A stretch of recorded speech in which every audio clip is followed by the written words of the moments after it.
அமரர் கல்கி எழுதிய பொன்னியின் செல்வன் சுருக்கப்பட்ட பதிப்பு. அத்தியாயம் 46. கொலைவாள். சிறுவன் பல்லக்கில் ஏறிக்கொண்டான். பல்லக்கு நகர்ந்தது.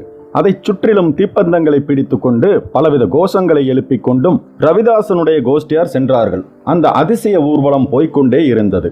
வயல்கள், வாய்க்கால்கள், வரப்புகள், காடுமேடுகளை தாண்டி ஒரு கணமும் நிற்காமல் போய்கொண்டு இருந்தது.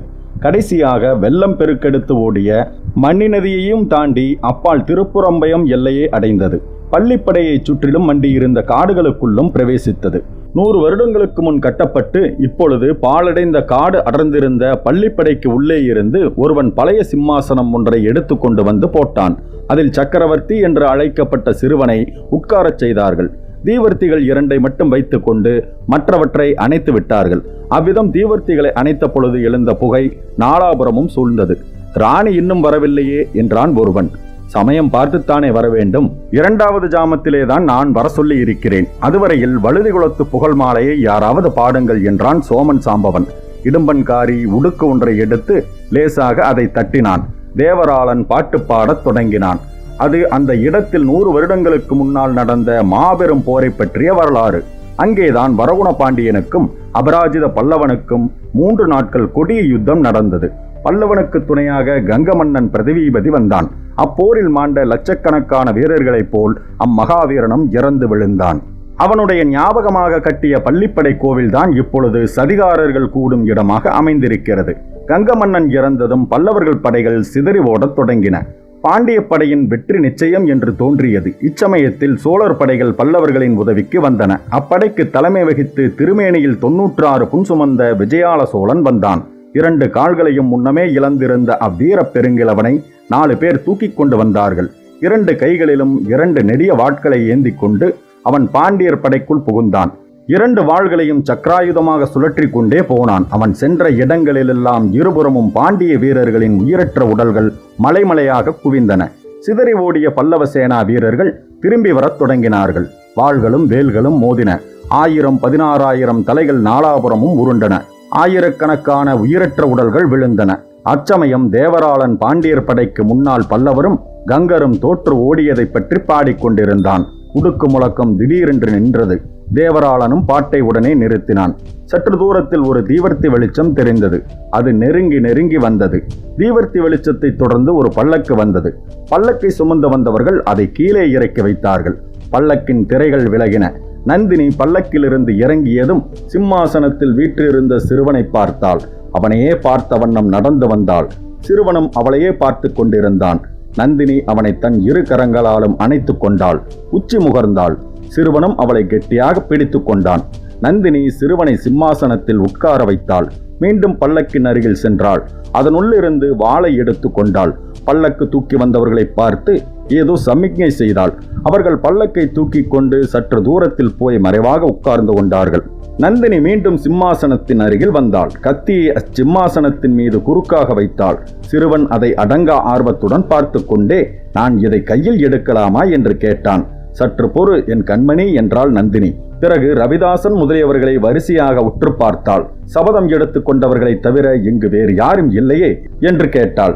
இல்லை தேவி என்றான் சோமன் சாம்பவன். நந்தினி ரவிதாசனை பார்த்து சேனாதிபதி என்று ஆரம்பித்தாள். ரவிதாசன் சிரித்தான்.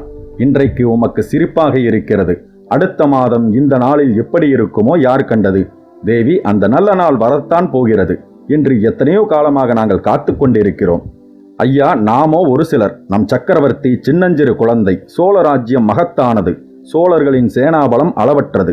நாம் அவசரப்பட்டிருந்தோமானால் அடியோடு காரியம் கெட்டு போயிருக்கும். பொறுமையாக இருந்ததினால்தான் இப்போது காரிய சித்தி அடையும் வேலை நெருங்கி இருக்கிறது. தேவி, சபதம் நிறைவேறும் வேலை நெருங்கிவிட்டது என்கிறீர்கள். எங்கே, எப்படி, யார் மூலமாக நிறைவேறப் போகிறது என்று சொல்லி அருள வேண்டும் என்றான். ஆகட்டும், அதை சொல்வதற்காகவே இங்கு வந்தேன். அதற்காகவே உங்கள் எல்லோரையும் தவறாமல் வரச் சொன்னேன். நம்முடைய சக்கரவர்த்தியையும் அழைத்து வரச் செய்தேன் என்றாள் நந்தினி. சிம்மாசனத்தில் வீற்றிருந்த சிறுவன் உட்பட அனைவரும் நந்தினியின் முகத்தையே உற்று நோக்கி கொண்டிருந்தார்கள். அவள் மேலும் கூறினாள், உங்களில் சிலர் அவசரப்பட்டீர்கள். நாம் எடுத்துக்கொண்ட சபதத்தை நான் மறந்துவிட்டேனோ என்று சிலர் சந்தேகப்பட்டீர்கள். அந்த சந்தேகம் அடாதது. மறவாமல் நினைவு வைத்துக் கொள்ள உங்கள் எல்லோரை காட்டிலும் எனக்குத்தான் காரணம் அதிகம் உண்டு. சென்ற 3 ஆண்டுகளாக அல்லும் பகலும் நான் வேறு எதை பற்றியும் சிந்தித்ததில்லை. நாம் எடுத்துக்கொண்ட சபதத்தின்படி பழி வாங்குவதற்கு சமய சந்தர்ப்பங்களை தந்திர உபாயங்களையும் தவிர வேறு எதை பற்றியும் நான் எண்ணியதில்லை. எங்கே சென்றாலும் என்ன காரியம் செய்தாலும் யாரிடம் பேசினாலும் நமது நோக்கம் நிறைவேறுவதற்கு அதனால் உபயோகம் உண்டா என்பதை தவிர வேறு நினைவு எனக்கில்லை. சமய சந்தர்ப்பங்கள் இப்போது கூடியிருக்கின்றன. சோழ நாட்டு சிற்றரசர்களும் பெருந்தர அதிகாரிகளும் இரு பிரிவாக பிரிந்திருக்கிறார்கள். பழுவேட்டரையர், சம்புவரையர் முதலானோர் மதுராந்தகனுக்கு பட்டம் கட்ட முடிவு செய்து விட்டார்கள். கொடும்பாளூர் பூதி விக்ரமகேசரியும் திருக்கோவலூர் மலையமானும் அதற்கு விரோதமாக இருக்கிறார்கள். பூதி விக்ரமகேசரி தென் திசை படையுடன் தஞ்சை நோக்கி வருவதாக கேள்விப்படுகிறேன். திருக்கோவலூர் மலையமான் படை திரட்டி வருவதாகவும் அறிகிறேன். இரு தரப்பாருக்கும் எந்த நிமிடமும் யுத்தம் மூளலாம். தேவி, அப்படி யுத்தம் மூளாதிருப்பதற்கு தாங்கள் பெருமுயற்சி செய்து வருவதாக கேள்விப்படுகிறோம். கடம்பூர் சம்புவரையன் மாளிகையில் சமரச பேச்சு நடக்கப் போவதாகவும் அறிகிறோம். ஆமாம், அந்த ஏற்பாடு செய்திருப்பது நானேதான். ஆனால் என்ன காரணத்திற்காகவென்று உங்களால் யூகிக்க முடியவில்லையா? முடியவில்லை ராணி, அது உங்களால் முடியாத காரியம்தான். நான் சொல்கிறேன், தெரிந்து கொள்ளுங்கள். நம்முடைய சபதம் நிறைவேறுவதற்கு முன்னால் சோழ ராஜ்யத்தில் இந்த உள்நாட்டு சண்டை மூண்டால் அதன் விளைவு என்ன ஆகும் என்று சொல்ல முடியாது. சுந்தர சோழன் இன்னும் உயிரோடு இருக்கிறான். அன்பில் பிரம்மராயன் ஒருவனும் இருக்கிறான். இவர்கள் தலையிட்டு இரு கட்சிக்காரர்களையும் அடக்கி விடுவார்கள். அல்லது ஒரு கட்சி தோற்று இன்னொரு கட்சி வலுத்து விட்டாலும் நமது நோக்கம் நிறைவேறுவது அசாத்தியமாகிவிடும். அதற்காகவே இந்த சமாதான பேச்சை இப்போது தொடங்கி இருக்கிறேன்.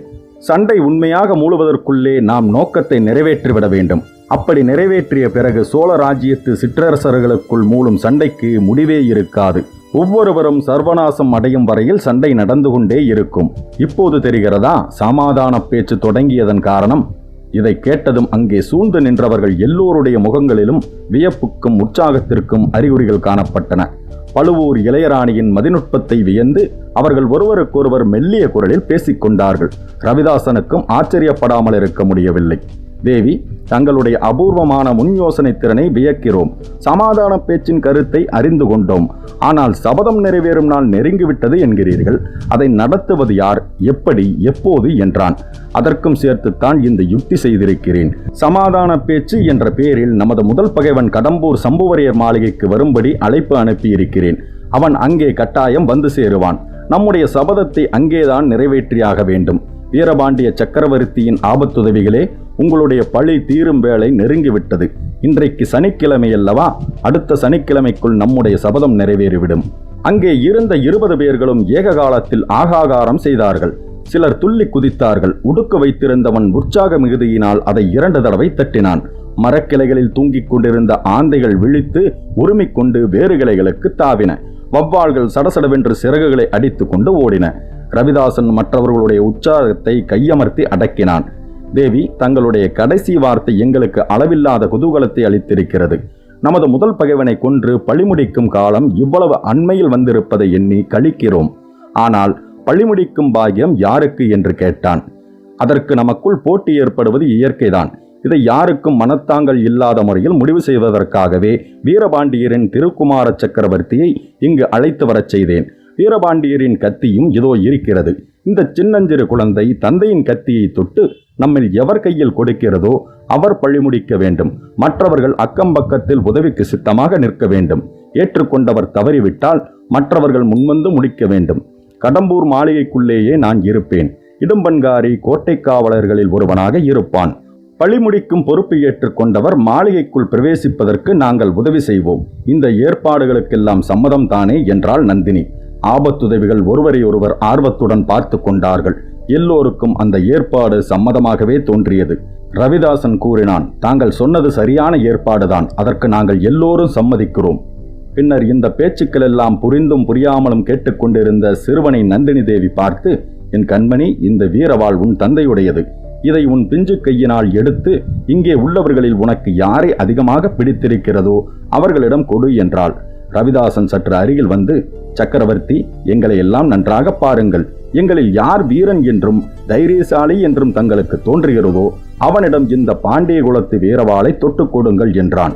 சிம்மாசனத்தில் வீற்றிருந்த சிசு சக்கரவர்த்தி சுற்றும் முற்றும் பார்த்தார்.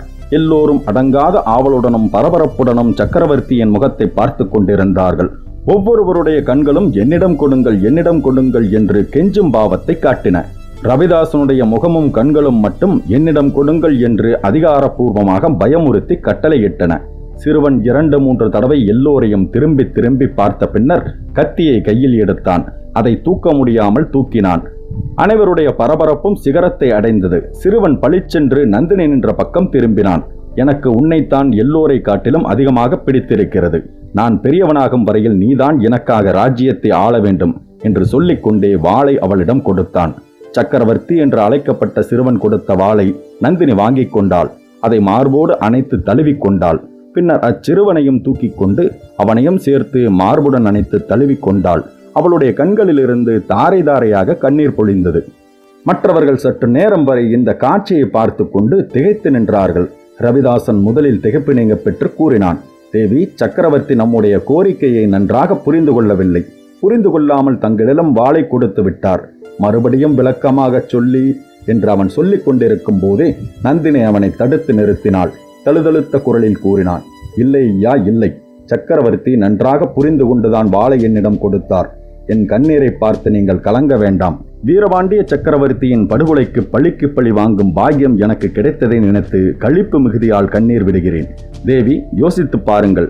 நாங்கள் இத்தனை பேர் ஆபத்துதவி படையினர் உயிரோடு இருக்கும் போது என்று சோமன் சாம்பவன் தொடங்கியதை நந்தினி தடுத்து நிறுத்தினாள்.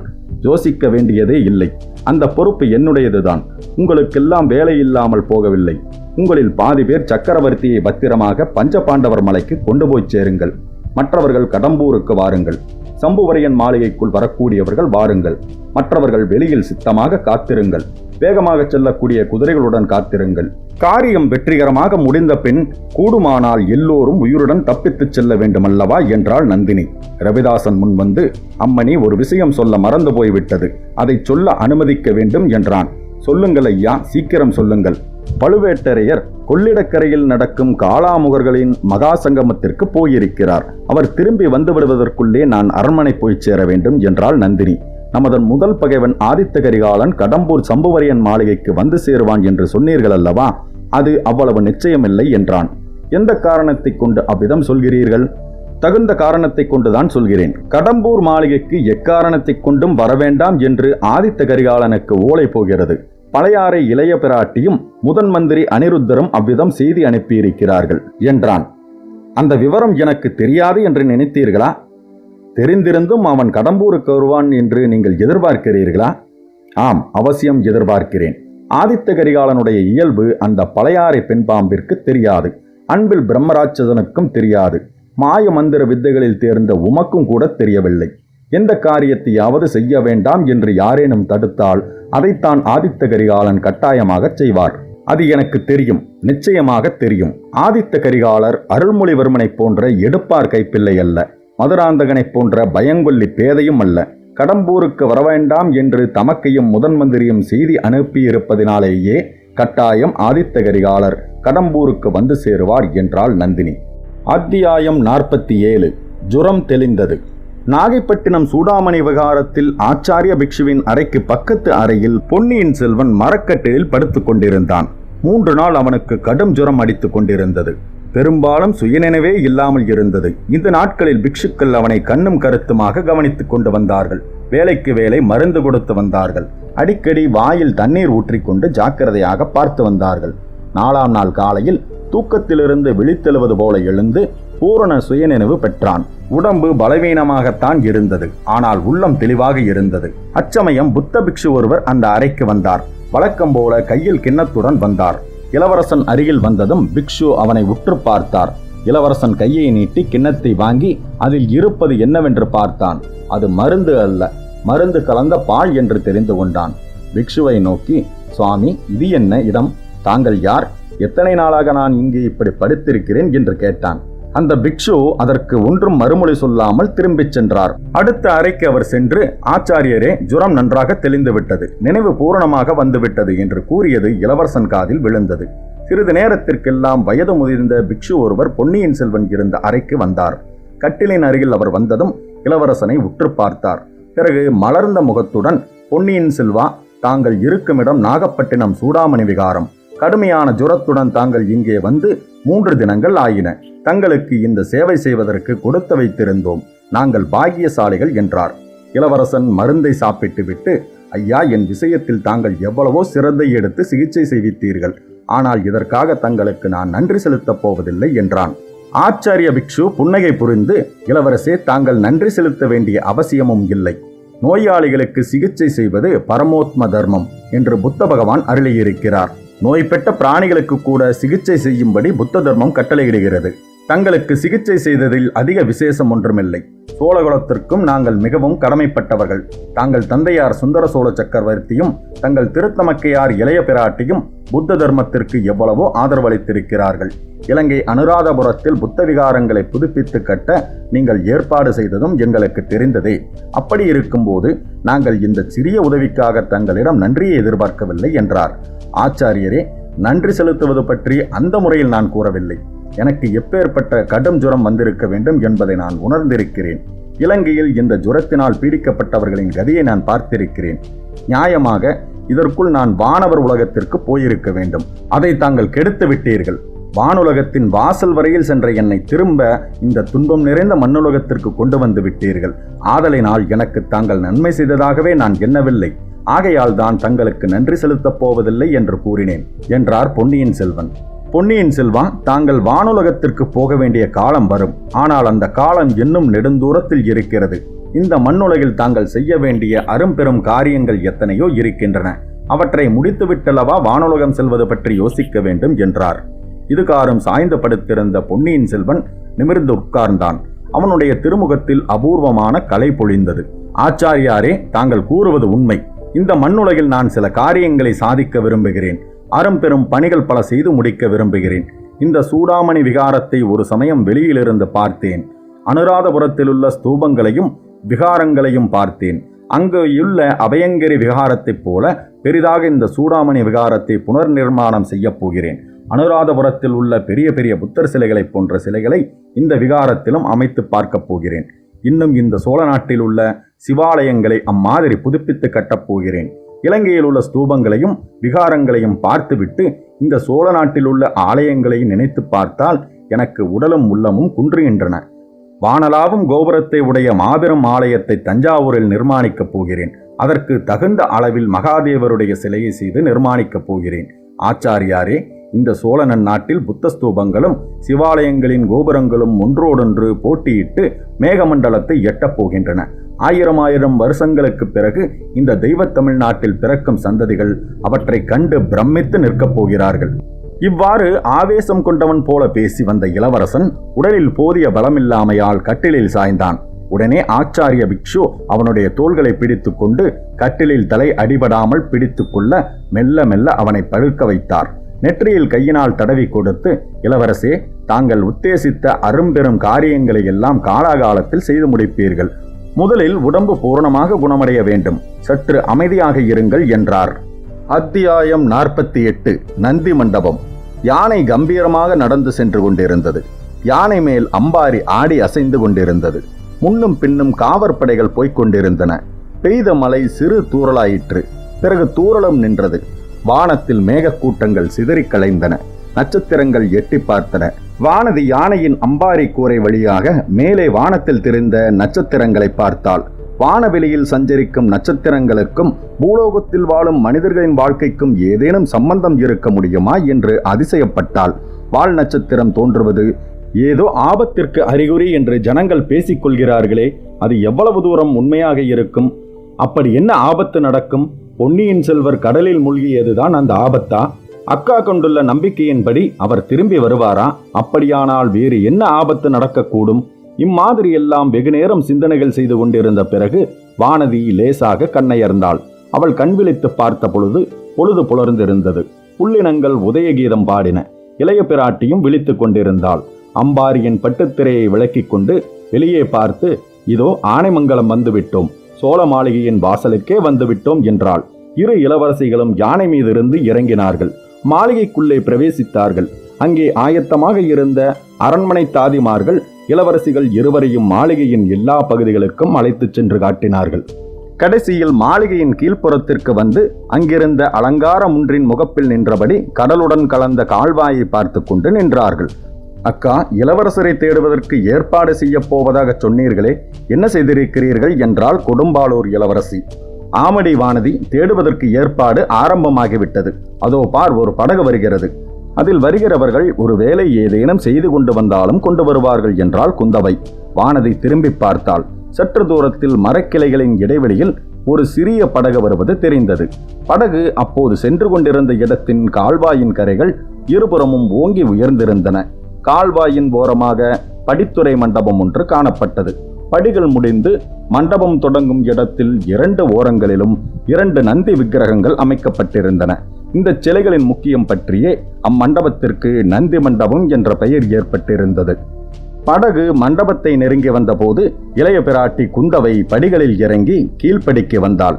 படித்துறை அருகில் வந்து படகு நின்றது. இளவரசன் இறங்குவதற்கு படகில் இருந்தபடி சேந்தன் அமுதனும் படியில் நின்றபடி இளைய பிராட்டியும் உதவி செய்தார்கள். சேந்தன் அமுதனும் பூங்குழலியும் படகை பின்னோக்கி செலுத்தி கொண்டு போய் சிறிது தூரத்தில் நின்றார்கள். தம்பி, எப்படி மெலிந்து விட்டாய் என்று குந்தவை கூறிய போது அவளுடைய கனிந்த குரலிலே கண்ணீர் கலந்து தொனித்தது. பொன்னியின் செல்வன் உட்காரும் போது தமக்கையின் பாதங்களை தொட்டு கண்ணில் ஒத்தி கொண்டான். குந்தவை அவனுடைய தலையை கரத்தினால் தொட்டு உச்சி முகர்ந்தாள். அவளுடைய கண்ணில் மேலும் கண்ணீர் ததும்பியது. இருவரும் உட்கார்ந்த பிறகு குந்தவை, தம்பி, உன்னை இன்றைக்கு நான் இங்கு வருவித்திருக்கவே கூடாது. சூடாமணி விகாரத்தின் தலைவர் உனக்கு உடம்பு நன்றாக குணமாகிவிட்டது என்று செய்தி அனுப்பினார். அது சரியல்ல. காய்ச்சல் உன்னை வாட்டி எடுத்திருக்கிறது. ஆனால் உன்னை பார்க்காமல் இருக்கவும் என்னால் முடியவில்லை என்றாள். அக்கா, என்னை இங்கு வரச் சொன்னது பற்றி நீ கவலைப்பட வேண்டாம். நீ மட்டும் படகு அனுப்பாமல் இருந்தால் நான் இத்தனை நேரம் பழையாறைக்கே புறப்பட்டிருப்பேன். கடுமையான ஜுரத்திலே கூட உன்னுடைய ஓலைதான் என் மனதை வருத்தி கொண்டிருந்தது. தம்பி, தற்சமயம் இந்த சோழ நாட்டை பேரபாயம் சூழ்ந்திருக்கிறது. உட்பகைவர்களாலும் வெளிப்பகைவர்களாலும் சிநேகிதர்கள் போல நடிக்கும் பகைவர்களாலும் ஆபத்து ஏற்பட்டிருக்கிறது. நீயும் நானும் யோசித்து முயற்சி செய்துதான் அத்தகைய அபாயம் என் நாட்டிற்கு ஏற்படாமல் தடுக்க வேண்டும் என்றாள் இளைய பிராட்டி. அக்கா, 5 வயதில் நான் காவேரி வெள்ளத்தில் மூழ்கியது நினைவிருக்கிறதா? காவேரி தாய் என்னை எடுத்து காப்பாற்றி படகிலே விட்டுவிட்டு மறைந்தது நினைவிருக்கிறதா என்று அருள்மொழிவர்மன் கேட்டான். இது என்ன கேள்வி தம்பி? எப்படி நான் அதை மறந்துவிட முடியும்? பொன்னியின் செல்வன் என்று உன்னை அழைத்து வருவதே அந்த சம்பவத்தின் காரணமாகத்தானே என்றாள் குந்தவை. என்னை காப்பாற்றிய காவேரி தாயை இலங்கையில் நான் கண்டேன் அக்கா. என்ன பேசாமல் இருக்கிறாயே? உனக்கு ஆச்சரியமாக இல்லை? ஆச்சரியமில்லை தம்பி, ஆனால் ஆர்வம் நிறைய இருக்கிறது. அவளை பற்றி எல்லா விவரங்களையும் சொல். காவேரி வெள்ளத்திலிருந்து என்னை அவள் காப்பாற்றியது மட்டுமல்ல, இலங்கையில் பல தடவை என் உயிரை காப்பாற்றியிருக்கிறாள். உயிரை காப்பாற்றியது பெரியதல்ல அக்கா. அவள் என்னிடத்தில் வைத்துள்ள அன்பு இருக்கிறதே, அதற்கு நீ என்னிடம் வைத்துள்ள அன்பை கூட அடுத்தபடியாகத்தான் சொல்ல வேண்டும். அதை சொல்வதற்கு நீ தயங்க வேண்டாம். அந்த ஊமை செவிட்டு பெண் நம்முடைய தந்தையிடம் 20 வருடங்களுக்கு மேலாக அவள் உள்ளத்தில் பொங்கி ததும்பி கொண்டிருந்த அத்தனை அன்பையும் உன் பேரிலே சொரிந்திருக்கிறாள். அதற்கு 14 உலகமும் இணையில்லைதான். உனக்கு எப்படி தெரிந்தது அக்கா? தந்தை சொன்னதிலிருந்து யூகித்துக் கொண்டேன்.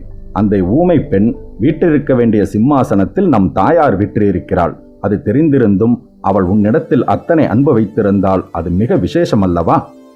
அவளால் பேச முடியாது அக்கா. மனதில் உள்ளதை சொல்லவும் முடியாது. ஏதோ சித்திரங்கள் எழுதி காட்டியதை கொண்டு எவ்வளவு தெரிந்து கொள்ளலாமோ அவ்வளவு தெரிந்து கொண்டேன். என்னிடம் அவளுடைய அன்பு இருக்கட்டும். நம் தந்தையிடம் அவள் எத்தகைய அன்பு வைத்திருக்க வேண்டும் என்பதை நினைத்தால் என் நெஞ்சே உருவிடுகிறது அக்கா. என்னுடைய பிரயாயத்தில் அப்பா என்னைப் போல இருப்பாரா? இல்லை தம்பி, இல்லை. உன்னுடைய பிரயாயத்தில் நம் தந்தை மன்மதனை தோற்கடிக்கும் அழகுடன் விளங்கினார். நம்முடைய சோழகுலம் வீரத்திற்கு பெயர் போனதே தவிர அழகுக்கு பெயர் போனதல்ல. நம் பாட்டனார் அரிஞ்சய தேவர் அழகிலே நிகரற்ற வைதும்பராயன் குலத்தில் பிறந்த கல்யாணியை மணந்தார். கல்யாணியை அரிஞ்சயர் மணந்த போது அவள் 10 மாற்று பசும்பொன்னொத்த மேனியும் பூரணச்சந்திரனையொத்த முகமும் கொண்ட புவன மோகினியாக விளங்கினாள். தற்சமயம் இத்தனை வயதான பிறகும் கல்யாணி பாட்டி எவ்வளவு அழகாக இருக்கிறாள் என்பதை நீயே பார்த்திருக்கிறாய். அதனால் நம்முடைய தந்தையும் அவ்வளவு அழகுடன் இருந்தார். சுந்தர சோழர் என்ற பட்டப்பெயரும் பெற்றார். நாம் நம்முடைய தாயாரை கொண்டு பிறந்திருக்கிறோம். திருக்கோவலூர் மலையமான் வம்சத்தில் பிறந்தவர்கள் அழகை வெறுப்பவர்கள், அழகு வீரத்திற்கு சத்துரு என்று நினைப்பவர்கள் என்றாள் குந்தவை. அக்கா, இவ்வுலகில் ஒருவரைப் போல இன்னொருவர் தத்ரூபமாக இருப்பதென்பது சாத்தியமா அக்கா? ஏன் சாத்தியமில்லை? இரட்டை பிள்ளைகளாக இருந்தால் அது சாத்தியம். அல்லது தாயும் மகளும் ஒரே பிரயாயத்தில் ஒரே மாதிரி இருப்பதும் சாத்தியம்தான். அபூர்வமாக சில சமயம் ஒரே மாதிரி இருப்பதும் உண்டு. பழையூர் இளையராணியும் இலங்கையில் நான் பார்த்த பெரியண்ணையும் ஒரே மாதிரி இருப்பதாக வந்தியத்தேவர் சொல்வது உண்மையாயிருக்க முடியுமா? நான் பழுவூர் ராணியை பார்த்திருக்கிறேனே தவிர நம் பெரியம்மாவை பார்த்ததில்லை. ஆனால் வந்தியத்தேவர் கூறியிருப்பது உண்மையாகத்தான் இருக்க வேண்டும். தந்தை கூறிய வரலாற்றிலிருந்து அதை தெரிந்து கொண்டேன் தம்பி. தந்தையே கூறினாரா? உன்னிடம் என்ன கூறினார்? எப்போது கூறினார்? சில நாட்களுக்கு முன்பு நானும் வானதியும் தஞ்சைக்கு போயிருந்தோம். அப்போது தம் இளம் பிரயாயத்தில் நடந்த சம்பவத்தை கூறினார். இலங்கைக்கு அருகில் உள்ள ஒரு தீவில் தான் தனியாக ஒதுக்கப்பட்டதையும் அத்தீவில் ஒரு ஊமைப்பெண் தம்மிடம் காட்டிய அன்பை பற்றியும் கூறினார். பராந்தகர் அனுப்பிய ஆட்கள் தம்மை அத்தீவில் கண்டுபிடித்து அழைத்து வந்ததை பற்றி சொன்னார். தமக்கு இளவரசு பட்டம் சூட்டிய அன்று அரண்மனை வாசலில் நின்ற கூட்டத்தில் அவளை பார்த்தாராம். அடுத்த கணம் அவள் மறைந்து விட்டாளாம். அவளை தேடி அழைத்து வர முதல் மந்திரி அனிருத்தரையே அனுப்பினாராம். ஆனால் அந்த பெண் கலங்கரை விளக்கத்தின் உச்சியிலிருந்து கடலில் குதித்து இறந்து விட்டாள் என்று அனிருத்தர் வந்து கூறினாராம். இந்த சம்பவம் நம் தந்தையின் உள்ளத்தில் 24 வருடங்களாக இருந்து அல்லும் பகலும் வேதனை அளித்துக் கொண்டிருக்கிறது என்பதை அறிந்தேன். அவள் இறந்து விட்டதாகவே தந்தை நினைத்துக் கொண்டிருக்கிறார். தம்மால் தமது குற்றத்தால் அவள் மனம் புண்பட்டு உயிரை விட்டுவிட்டதாகவே எண்ணிக்கொண்டிருக்கிறார். தம்பி, நீயும் நானுமாக முயன்று நம் தந்தைக்கு செய்ய வேண்டிய கடமை ஒன்று இருக்கிறது. நீ எப்படியாவது இலங்கையிலிருந்து அந்த மாதரசியை தஞ்சைக்கு அழைத்து வர வேண்டும். தந்தையிடம் அவள் இறந்து விடவில்லை, உயிரோடு இருக்கிறாள் என்பதை நேரில் நிரூபித்து காட்ட வேண்டும். இல்லாவிட்டால் நம் தந்தை இந்த ஜென்மத்தில் மனசாந்தி அடைய மாட்டார். தம்பி, இருந்தாலும் நீ ரொம்ப பொல்லாதவன் தம்பி. சோழர் குலத்தின் பண்பாட்டையே மறந்து விட்டாயே. கொடும்பாளூர் இளவரசியிடம் ஒரு வார்த்தை பேசவும் இல்லை. சௌக்கியமாக இருக்கிறாயா என்று கேட்கக்கூட இல்லையே. மகாவீரனான சிறிய வேளாளரின் புதல்விக்கு நீ செய்யும் மரியாதை இதுதானா? நன்றாக இருக்கிறது. வானதி, இங்கே வா. உன்னை இளவரசன் நன்றாக பார்க்க வேண்டுமாம் என்றாள் குந்தவை. வானதி அருகில் வந்தாள். தென்திசை சேனாதிபதி என்னை பார்க்கும் போதெல்லாம் இவளை பற்றி விசாரிப்பார். நீயோ இவளை பற்றி ஒன்றுமே சொல்லி அனுப்புவதில்லை. ஆகையால் நான் அவருக்கு பதில் சொல்ல முடியாமல் திண்டாடுவேன் என்றார் இளவரசர். தம்பி, 2 நாளில் தஞ்சைக்கு நான் புறப்படுகிறேன். ஆனால் இந்த சூடாமணி விகாரத்தில் தான் நீ இன்னும் சில காலம் இருக்க வேண்டும். ஏன் அப்படி சொல்கிறாய் அக்கா? தந்தையின் கட்டளையை மீறி என்னை இங்கேயே இன்னும் ஒளிந்து மறைந்து வாழச் சொல்கிறாயா? ஆம், நீ இப்போது தஞ்சைக்கு வந்தால் நாடெங்கும் ஒரே குழப்பமாகிவிடும். மக்கள் மதுராந்தகர் மீதும் பழுவேட்டரையர்கள் மீதும் ஒரே கோபமாக இருக்கிறார்கள். உன்னை சிறைப்படுத்தி கொண்டு வரச் சொன்னதற்காக சக்கரவர்த்தி மீது கூட ஜனங்கள் கோபமாக இருக்கிறார்கள். உன்னை இப்போது கண்டால் மக்களின் உணர்ச்சி வெள்ளம் பொங்கிப் பெருகும். அதன் விளைவுகள் என்ன ஆகுமோ தெரியாது. உடனே உனக்கு பட்டம் கட்ட வேண்டும் என்று ஜனங்கள் கூச்சல் போட்டாலும் போடுவார்கள். தஞ்சை கோட்டையையும் அரண்மனையையும் முற்றுகை போடுவார்கள். ஏற்கனவே மனம் புண்பட்டிருக்கும் தந்தையின் உள்ளம் மேலும் புண்ணாகும். தம்பி, ராஜ்யத்திற்கு ஆபத்து வந்திருக்கிறது என்று உன்னை நான் வரச் சொல்லி ஓலை எழுதினேன். அதே காரணத்திற்காக இப்போது நீ திரும்பி இலங்கைக்கு போய்விட்டால் நல்லது என்று நினைக்கிறேன். அக்கா, ஒரு நாளும் இயலாத காரியம். நம் தந்தையை பார்க்காமல் நான் திரும்பி போக மாட்டேன். தஞ்சைக்கு நான் ரகசியமாக வருவது நல்லது என்று நினைத்தால் அப்படியே செய்கிறேன். ஆனால் சக்கரவர்த்தியை நான் பார்த்தே ஆக வேண்டும். நீ வந்துதான் தீர வேண்டுமா? உன் இஷ்டத்திற்கு நான் குறுக்கே நிற்கவில்லை. ஆனால் இன்னும் 1 வார காலம் சூடாமணி விகாரத்தில் இரு. நான் முன்னதாக தஞ்சைக்கு போகிறேன். நீ வந்திருப்பதாக தந்தையிடம் அறிவித்துவிட்டு செய்தி அனுப்புகிறேன். நந்தி மண்டபத்தில் அமர்ந்து இளவரசனும் குந்தவை தேவியும் பேசிக் கொண்டிருந்த போது கால்வாயில் படகில் காத்து கொண்டிருந்த பூங்குழலிக்கும் சேந்தனமுதனுக்கும் முக்கியமான சம்பாஷணை நடந்து கொண்டிருந்தது. அமுதா, நான் ஒன்று உன்னை கேட்கப் போகிறேன். உண்மையாக பதில் சொல்வாயா என்றாள் பூங்குழலி. இளவரசருக்கு ஓலை எடுத்துக்கொண்டு இலங்கைக்கு போனானே, அந்த வந்தியத்தேவன் உன்னை பற்றி அவன் ஒன்று சொன்னான். அது உண்மையா பொய்யா என்று தெரிந்து கொள்ள விரும்புகிறேன். என்னை பற்றி அவன் உண்மை இல்லாததை சொல்வதற்கு காரணம் எதுவும் இல்லை. இருந்தாலும் அவன் சொன்னது என்னவென்று சொல் என்றான் அமுதன். நீ என்னை பற்றி மிகவும் புகழ்ந்து பேசியதாக சொன்னான். நீ என்னிடம் ஆசை வைத்திருப்பதாகவும் சொன்னான். என்னை நீ மணந்து கொள்ள விரும்புவதாகவும் சொன்னான். அது உண்மையா? அவ்விதம் உண்மையில் அவன் சொன்னானா பூங்குழலி? ஆம் அமுதா. அவனுக்கு என் நன்றியை தெரிவிக்க வேண்டும். நானே உன்னிடம் என் மனதை திறந்து தெரிவித்திருக்க மாட்டேன். அவ்வளவு தைரியம் எனக்கு வந்திருக்காது. எனக்காக உன்னிடம் தூது சொன்னான் அல்லவா? அதற்காக அவனுக்கு நன்றி செலுத்த வேண்டும். அப்படியானால் அவன் சொன்னது உண்மைதானா? உண்மைதான் பூங்குழலி, அதில் சந்தேகமில்லை. அமுதா, நீ உத்தமன். என் பெரிய அத்தையின் குணத்தை கொண்டு பிறந்திருக்கிறாய். அது என்ன விஷயம்? திடீரென்று புதிதாக ஏதோ சொல்கிறாயே, சொல் பூங்குழலி. என் பெரிய அத்தை இறந்து போய்விட்டதாக நம் குடும்பத்தார் சொல்லிக் கொண்டிருக்கிறார்கள் அல்லவா? யாரை சொல்கிறாய்? என் தாய்க்கும் உன் தந்தைக்கும் உடன் பிறந்த மூத்த சகோதரியைத்தானே? ஆம், அவள் உண்மையில் இறந்து விடவில்லை. அவள் இலங்கை தீவில் இன்றைக்கும் பைத்தியக்காரியைப் போல அலைந்து கொண்டிருக்கிறாள். அவள் இன்று பைத்தியக்காரியைப் போல அலைவதற்கு சோழகுலத்தைச் சேர்ந்த ஒருவனின் நம்பிக்கை துரோகம்தான் காரணம். இளம் வயதில் என் அத்தை இலங்கைக்கு அருகில் ஒரு தீவில் வசித்து வந்தாள். அவளை சோழ ராஜகுமாரன் ஒருவன் காதலிப்பதாக பாசாங்கு செய்தான். அவள் நம்பிவிட்டாள். பிறகு அந்த ராஜகுமாரன் இளவரசு பட்டம் சூட்டிக் கொண்டதும் அவளை நிராகரித்து விட்டான். இது எல்லாம் உனக்கு எப்படி தெரிந்தது பூங்குழலி? என் ஊமை அத்தையின் சமிக்ஞை பாஷை மூலமாகவே தெரிந்து கொண்டேன். அவள் தனக்கு துரோகம் செய்தவனை மன்னித்தது மட்டுமில்லாமல் அவனுக்கு இன்னொரு மனைவி மூலம் பிறந்த பிள்ளையை பல தடவை காப்பாற்றினாள் என்று அறிந்தேன். மேலும் நடந்த நிகழ்வுகளை அடுத்த பதிவில் காணலாம். பொன்னியின் செல்வன் கதையின் மூலமாக தொடர்ந்து பயணிப்போம். நீங்களும் நானும் வந்தியத்தேவனுடன். அன்புடன் உங்கள் கார்த்திகேயன்.